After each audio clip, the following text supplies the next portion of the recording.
But the other co-main, this one, I think me and you are on the same side on,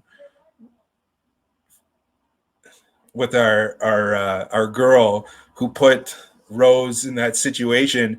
And that was a fight where, Rose, you could have made an argument that Jessica Andrade won that fight.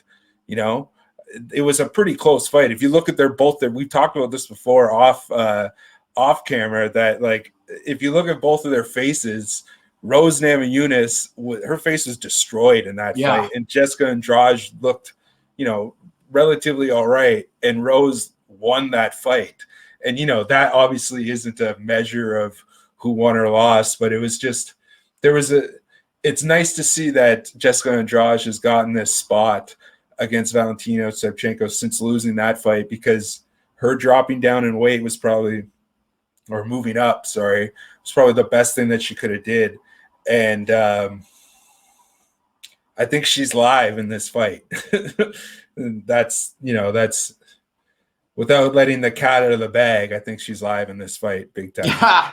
Yeah, no, I'm with you, Al. I think there's a reason why this is, the closest line Valentina fight we've seen by like, minus 800, like in the last 2 years.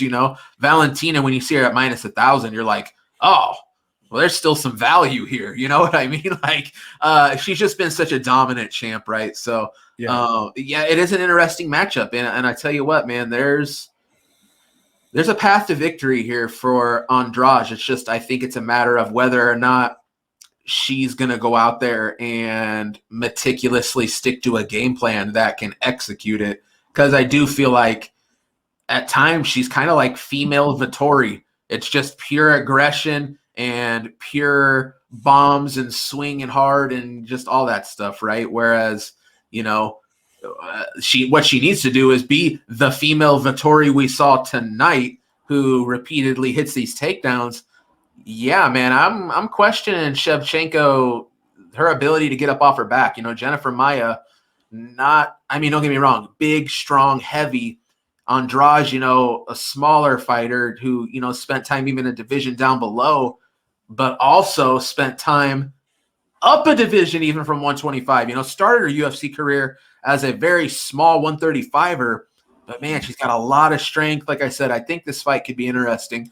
Still haven't made up my mind on it, but I'll put it like this. The odds makers, they're looking at it very similarly to me, and there's a reason why this fight's priced the way it is compared to a lot of Shevchenko spots we've seen.